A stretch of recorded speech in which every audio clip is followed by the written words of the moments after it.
Hello students, জ্ঞানজ্যোতি coaching centre পক্ষ থেকে তোমাদের আরেকবার স্বাগত জানাই।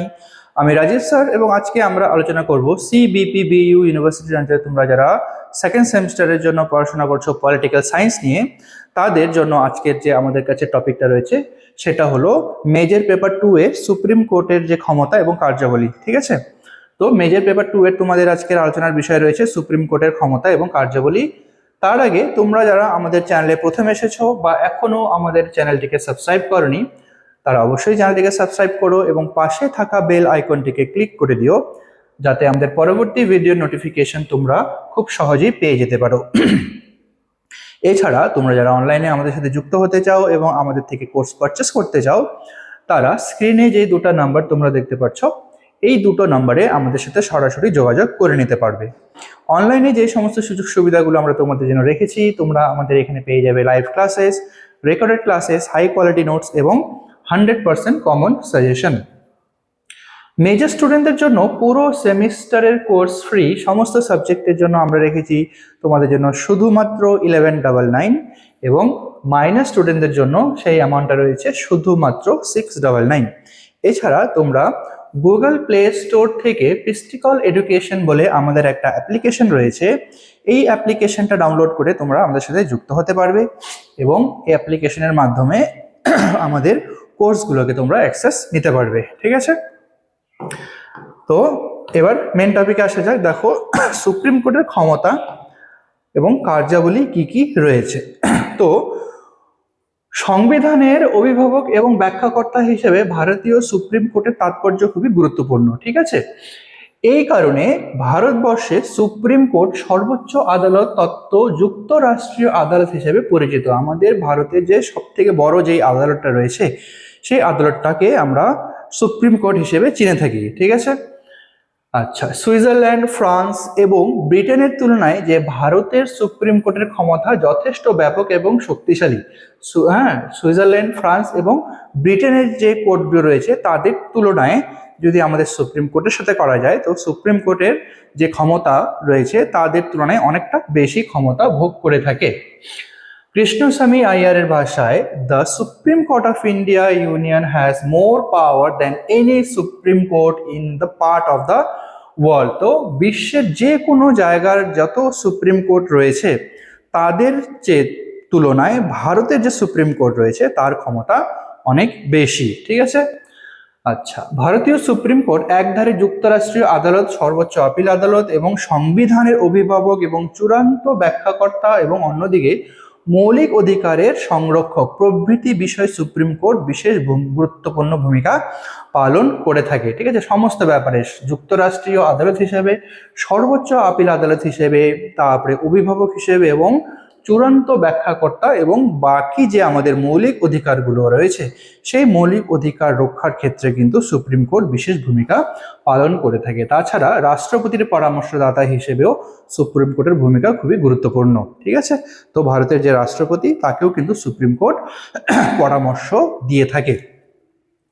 আচ্ছা, তো সুপ্রিম কোর্টের ক্ষমতা কি কি রয়েছে দেখো। ভারতীয় সুপ্রিম কোর্টের ক্ষমতা এবং কার্যাবলীকে টোটাল আমরা 4টি ভাগে ভাগ করে আলোচনা করতে পারি। ঠিক আছে, তো তাদের মধ্যে প্রথম যেটা হলো মূল এলাকা, তারপরে রয়েছে আপিল এলাকা, পরামর্শদান এলাকা এবং নির্দেশ আদেশ বা লেগ জারি করার এলাকা। তো এই 4টা হলো মেন সুপ্রিম কোর্টের ক্ষমতা বা কার্যাবলীর মধ্যে পড়ে থাকে। আচ্ছা, তো মূল এলাকা সংক্রান্ত কি কি ক্ষমতা ভোগ করে থাকে দেখো। যে সংবিধানের 131 নং ধারা অনুযায়ী মূল এলাকার অন্তর্ভুক্ত যে বিষয়গুলো রয়েছে, তো সেই বিষয়গুলোর মধ্যে কেন্দ্রীয় সরকারের সঙ্গে রাজ্য সরকারের এক বা একাধিক বিরোধ এবং সংগ্রাম বা সংঘর্ষ। ঠিক আছে, তো কেন্দ্রীয় সরকারের সঙ্গে রাজ্য সরকারের এক বা একাধিক যে বিরোধ মীমাংসা করা হয়, ঠিক আছে, রাজ্য সরকারের যদি কোনো একাধিক বিরোধ থাকে তো বা কোনো সংঘর্ষ থাকে, এই সমস্ত ব্যাপারগুলো হচ্ছে মূল এলাকার মধ্যে পড়ে থাকে সুপ্রিম কোর্টের। দ্বিতীয় নম্বরে রয়েছে 2 বা ততোধিক রাজ্যের সরকারের মধ্যে বিরোধ। ঠিক আছে, 2 বা তার বেশি রাজ্যের মধ্যে যদি কখনো সরকারের প্রতি বিরোধ দেখা দেয়, তাহলে সেগুলোও কিন্তু আমাদের মূল এলাকার মধ্যে পড়ে থাকে। এবং তৃতীয় নম্বরে রয়েছে রাষ্ট্রপতি এবং উপরাষ্ট্রপতি নির্বাচন সংক্রান্ত যদি কখনো বিরোধ বেঁধে থাকে, রাষ্ট্রপতি নির্বাচনের ক্ষেত্রে বা উপরাষ্ট্রপতি নির্বাচনের ক্ষেত্রে যে কোনো ধরনের যদি বিরোধ মীমাংসা হয়ে থাকে, তাহলে সেটাও আমরা মূল এলাকার মধ্যে আলোচনা করতে পারবো। আচ্ছা, তারপরে রয়েছে আপিল এলাকা। সুপ্রিম কোর্টের আপিল এলাকাটাকেও 4 ভাগে আমরা ভাগ করে আলোচনা করতে পারবো, ঠিক আছে। আপিল এলাকা সংক্রান্ত যতগুলো রয়েছে সেটা হলো টোটাল 4 ভাগে ভাগ করা যেতে পারে। তো প্রথমটা হলো কি সাংবিধানিক আপিল এলাকা। ঠিক কি রয়েছে এখানে, তো যে কোনো মামলায় হাইকোর্ট যদি এই মর্মে পত্র দেয় যে সংশ্লিষ্ট মামলাটির সঙ্গে সংবিধানের ব্যাখ্যা সংক্রান্ত গুরুত্বপূর্ণ কোনো যদি প্রশ্ন জড়িত থাকে, ঠিক আছে, সংবিধানের ব্যাখ্যা সংক্রান্ত যদি কখনো কোনো প্রশ্ন যুক্ত থাকে সেই ব্যাপারে, তাহলে সেই মামলার বিষয়ে সুপ্রিম কোর্টে কিন্তু আপিল করা যেতে পারে, ঠিক আছে।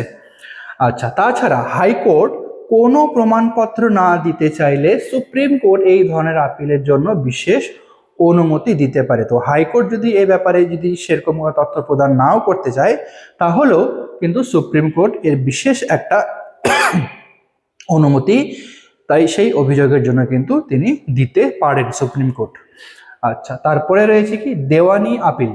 বিশেষ বিশেষ ক্ষেত্রে হাইকোর্ট থেকে দেওয়ানি মামলার আপিল সুপ্রিম কোর্টে পেশ করা যায়, ঠিক আছে। সমস্ত ক্ষেত্রে না, বিশেষ বিশেষ ক্ষেত্রে দেওয়ানি সংক্রান্ত মামলা কিন্তু আপিল এলাকা হাইকোর্টের সুপ্রিম কোর্টের মধ্যে পেশ করা যায়, যদি হাইকোর্ট সুপারিশ করে যে সংশ্লিষ্ট মামলায় আইনের বা সংবিধানের গুরুত্বপূর্ণ প্রশ্ন জড়িত রয়েছে, সেক্ষেত্রে কিন্তু সুপ্রিম কোর্টে সেই ব্যাপারে আপিলটা পেশ করা যেতে পারে, ঠিক আছে। এটা হলো দ্বিতীয় নম্বর, যেটা হলো দেওয়ানি আপিল। তারপরে যেটা রয়েছে ওটা হলো ফৌজদারি আপিল।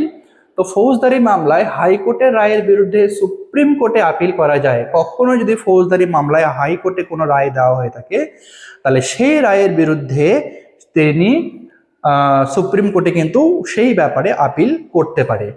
যদি হাইকোর্ট কোনো আসামির মুক্তির আদেশ রদ করে অথবা তাকে মৃত্যুদণ্ডে দণ্ডিত করে, এছাড়া হাইকোর্টের নিম্ন আদালত থেকে কোনো মামলা নিজের হাতে তুলে নিয়ে সুপ্রিম কোর্টের অভিযুক্ত ব্যক্তিকে মৃত্যুদণ্ডে দণ্ডিত করতে পারে। তো রাজ্য হাইকোর্টে যদি কোনো ব্যক্তিকে যদি কোনো দণ্ডাদেশ দেওয়া হয় বা মৃত্যুদণ্ড দেওয়া হয়, তাহলে সেই ব্যাপারে কিন্তু সুপ্রিম কোর্টে আপিল করা যেতে পারে, অথবা সুপ্রিম কোর্টে অভিযুক্ত ব্যক্তিকে মৃত্যুদণ্ড দিতে পারে যদি তাকে হাইকোর্টে অন্য কোনো শাস্তি যদি প্রদান করে থাকে, ঠিক আছে।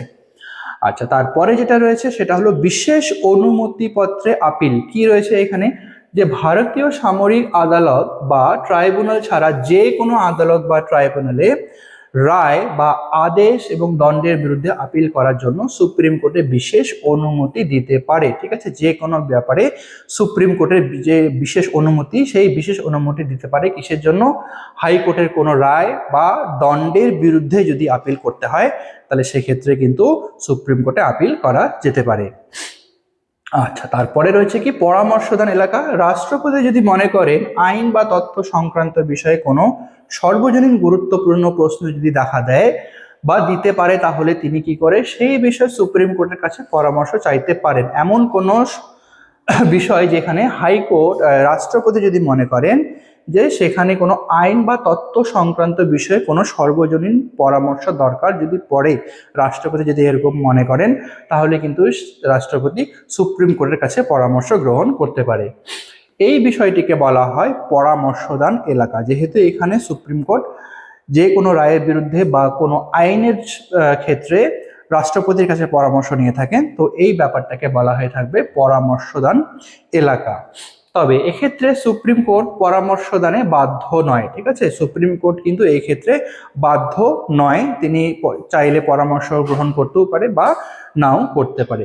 সংবিধান চালু হওয়ার আগে সম্পাদিত চুক্তি, সন্ধি বা অঙ্গীকার পত্রসমূহ ইত্যাদির মধ্যে যেগুলি সংবিধান চালু হওয়ার পরেও বলবৎ আছে, সেগুলি বিষয়ে রাষ্ট্রপতি সুপ্রিম কোর্টের কাছে পরামর্শ চাইলে সুপ্রিম কোর্ট এক্ষেত্রে পরামর্শ দিতে বাধ্য থাকবে, যেটা আগের থেকেই সংবিধানের যুক্ত রয়েছে। এবং সেই ক্ষেত্রে যদি রাষ্ট্রপতি সুপ্রিম কোর্টের কাছে যদি পরামর্শ চায়, তাহলে কিন্তু এক্ষেত্রে সুপ্রিম কোর্ট পরামর্শ দিতে বাধ্য, ঠিক আছে।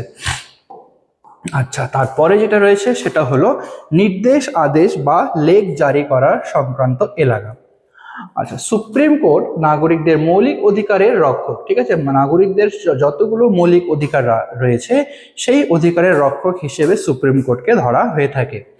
নাগরিকদের মৌলিক অধিকার সংরক্ষণের জন্য সুপ্রিম কোর্টে 5 ধরনের ক্ষমতার কথা বলা হয়েছে। ঠিক আছে, 5 ধরনের ক্ষমতার কথা ভারতীয় সংবিধানে উল্লেখ রয়েছে। এগুলি হলো বন্দি প্রত্যক্ষীকরণ, তারপরে পরমাদেশ, প্রতিশোধ, অধিকার পৃচ্ছা এবং উৎপ্রেষণ। এই 5 ধরনের আদেশের কথা বলা হয়েছে। তারপরে অন্যান্য ক্ষমতার মধ্যে কি রয়েছে দেখো, অন্যান্য ক্ষমতার মধ্যে সুপ্রিম কোর্টের আরো কিছু ক্ষমতা রয়েছে, যেমন অভিলেখ আদালত হিসেবে কাজ করা। ঠিক আছে, অভিলেখ আদালত হিসেবে কাজ করার ক্ষমতা সুপ্রিম কোর্টের কাছে রয়েছে।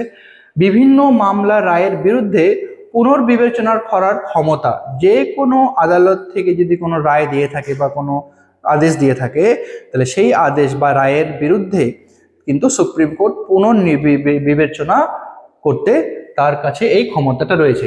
আদালত অবমাননাকারীকে শাস্তির ব্যবস্থা ইত্যাদি ক্ষমতা সুপ্রিম কোর্টের হাতে অর্পণ করা হয়েছে। আদালত অবমাননাকারী কোনো ব্যক্তিকে শাস্তি দেওয়ার ক্ষমতাটাও কিন্তু সুপ্রিম কোর্টের হাতে রয়েছে। ঠিক আছে, আচ্ছা, সাম্প্রতিককালে ভারতে বিচার বিভাগীয় গুরুত্ব ক্রমশ বৃদ্ধি পাচ্ছে। সাম্প্রতিককালে যে বিচার বিভাগীয় যে গুরুত্বটা, আস্তে আস্তে কিন্তু ভারতীয় সংবিধানে এটার গুরুত্বটা ধীরে ধীরে বৃদ্ধি পাচ্ছে। বিচার বিভাগ জনগণের অধিকার রক্ষার ক্ষেত্রে অনেক সক্রিয় ভূমিকা পালন করে থাকে।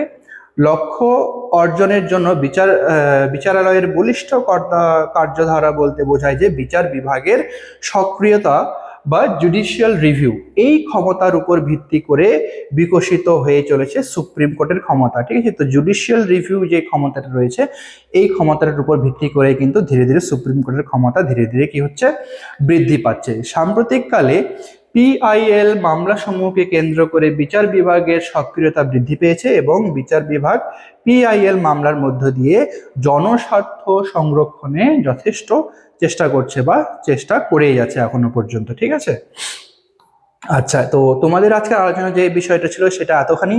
ভিডিওটি যদি তোমাদের ভালো লেগে থাকে তাহলে অবশ্যই লাইক আর কমেন্ট করো। দেখা হবে পরবর্তী ভিডিওতে নতুন কোনো টপিক নিয়ে।